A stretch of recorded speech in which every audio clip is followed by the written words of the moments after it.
I've got with me in the studio a retired permanent secretary with the state government, who was the director of the ADP in Edo State, Mr. Alasan Iheluwa. Thank you for coming on the program. Thank you.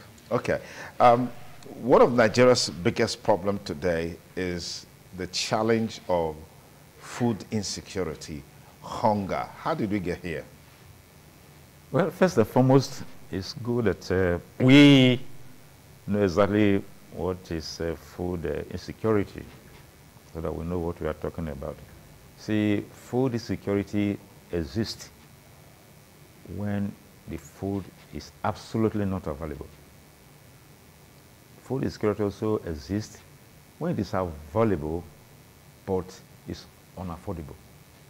It also exists when it's unaffordable, it's available, but it is not properly distributed. So for you to achieve food security, it has to be available, it has to be affordable, it has to be accessible. So this is the situation. So to put the situation of Nigeria into a proper perspective is that we have food insecurity. There's no doubt about that. And it's as a result of many challenges in the past that were not properly addressed.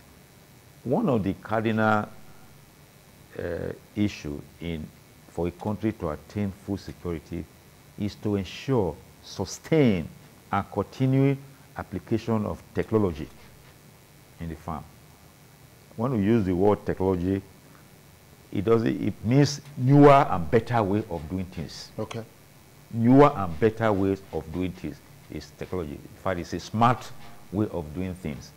In that context, we'll be talking of the use of improved variety of seeds and improved breeds of animals. There can be a world of difference. For instance, in 2003, I was the state coordinator for National Program for Food Security. I was also the program manager of ADP. I was also the coordinator of Root and Tuber Expansion Program. I can tell you that we screened about 50 varieties of cassava. And the traditional varieties that our farmers are used to, the maximum they can give you yield per hectare is 12 metric tons, no matter what you do. Apply fertilizer, apply all the agronomic practices, do everything that you want to do, the potential is 12 metric tons. Whereas there are also varieties with potential of up to 50 metric tons. We are not saying this for these were things that were demonstrated in farmers' farms. The farmers accept this? Yes. What we do, that is why we are talking, we come to it agricultural extension delivery services. When you want a farmer to accept a technology, you don't just tell him, oh, this is better, this is better. No. Do what you call adaptive research in his farm. The man has 1 hectare of 1 hectare. You say, okay, just give me just 10 feet by 10 feet or 100 feet by 100 feet. Let me tell you what we are asking you to do. You can be going on with your own practices. For example, if we are going to demonstrate the use of fertilizer on that small piece of land, which we call small plot adoption trial, SPATS, we apply fertilizer as recommended. The dosage, the timing, then you continue to do what you have been doing. So at the end of the day, when it is time to harvest, okay, take any equivalent portion in your farm. Any equivalent, anywhere in your farm. Then when you compare the harvest, of course, the one where technology was applied is always better. You see the difference. So in that case, we don't need to preach too much. The farmer will They have seen it. They have seen it. And the one good thing about it is that when we are doing this, we always encourage the farmer to encourage a neighboring farmer to see what he's doing. So we make sure that such trials are cited on farm roads that are accessible. And if I say, Mr. John, what are you doing here? Now research people, government, I say, make we do this. So then people begin to get the information, begin to radiate. So that is In spite of all of these that are available, yeah. why are Nigerians hungry today? Yeah, Nigerians are hungry today, principally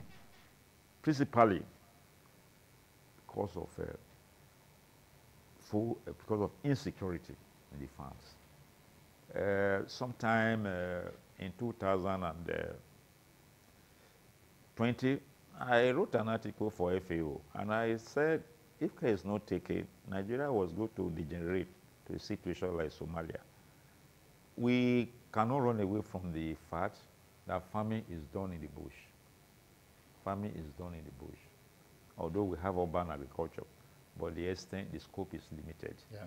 So when the farms are insecure, the people who are producing food, the bulk of the people who are producing food, they themselves are now in IDP camps.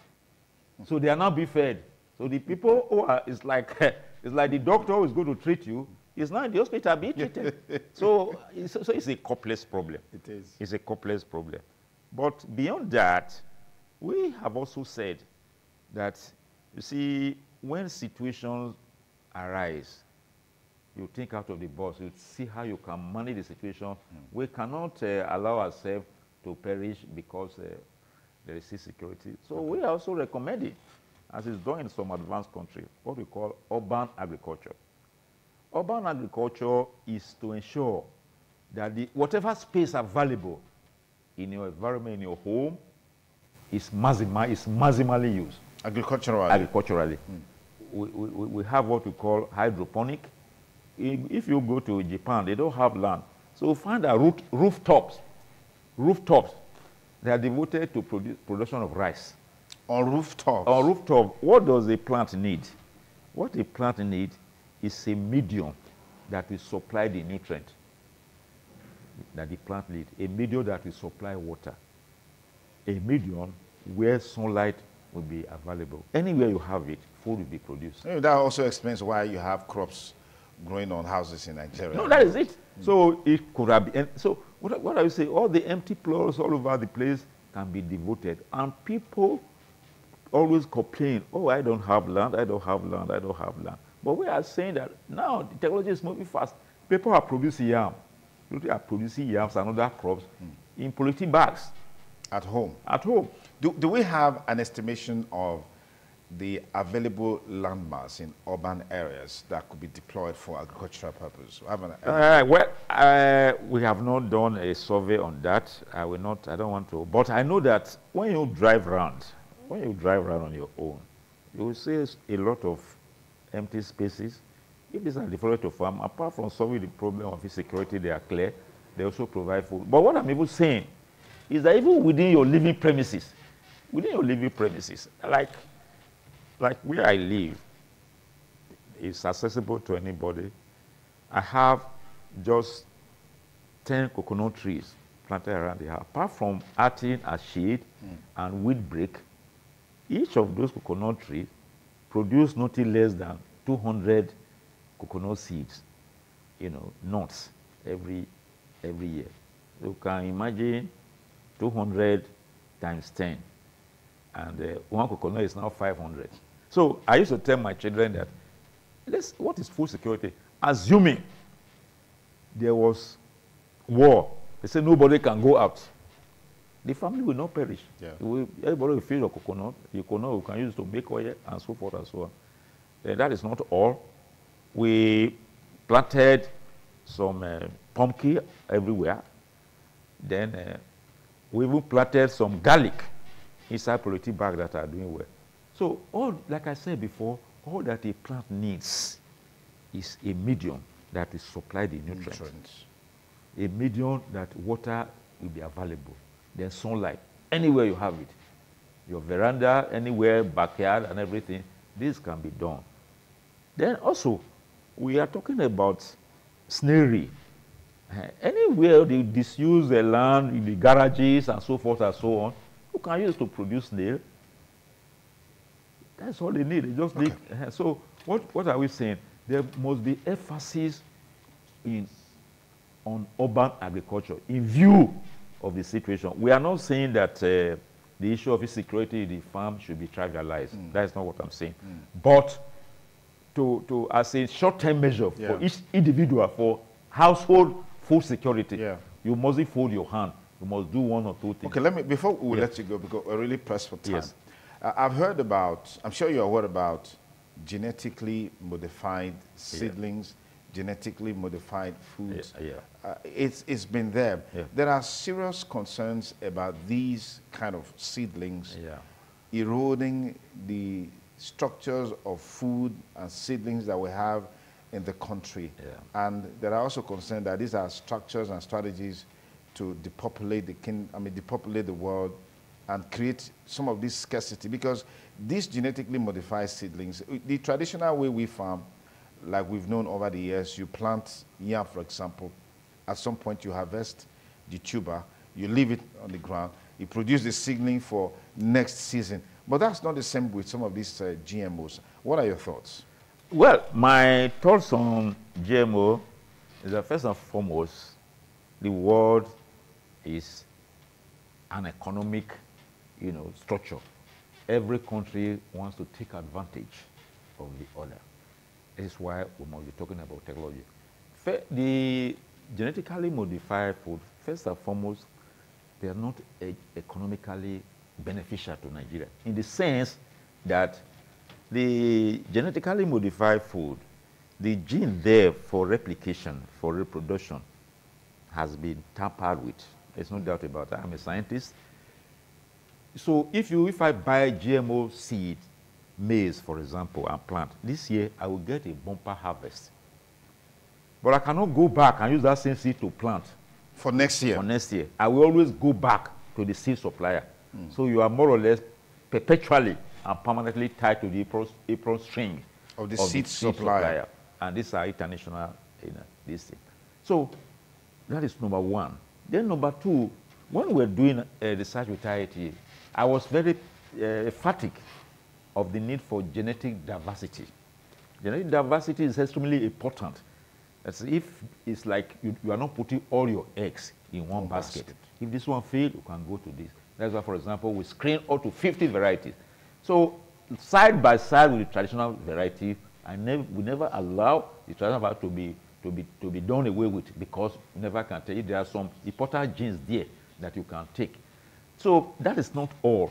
The truth is that the scientific world has said that the health potential and implication of GMO food have not been fully understood. But they are saying, but for the meantime, on the short term, they believe that they are safe. But how do you know? Because first and foremost, what is genetically modified food? It's a situation where the chromosome has been tampered with. We tamper with chromosome, we call it polyploidism, where the chromosome, you pass through some X-ray through it, becomes a large. In fact, when I went to China, I saw tomatoes as big as my head. So I asked my professor in the University of Nigeria, I asked him, so I said, is this healthy? He told me that, well, the full implication has not been understood. Fully understood. But they are contending with starvation. The starvation is immediate. So that's why we have this now. So that's why the starvation is immediate. So the implication is on long term. All right, let me pause it there today. I know I will have you here again, and then we'll have more time, because there's so much to learn and know from Alassane Heloa, who is a specialist in this field of agricultural mechanization. Thank you so much for your time. Thank you very much. I'm grateful for the opportunity.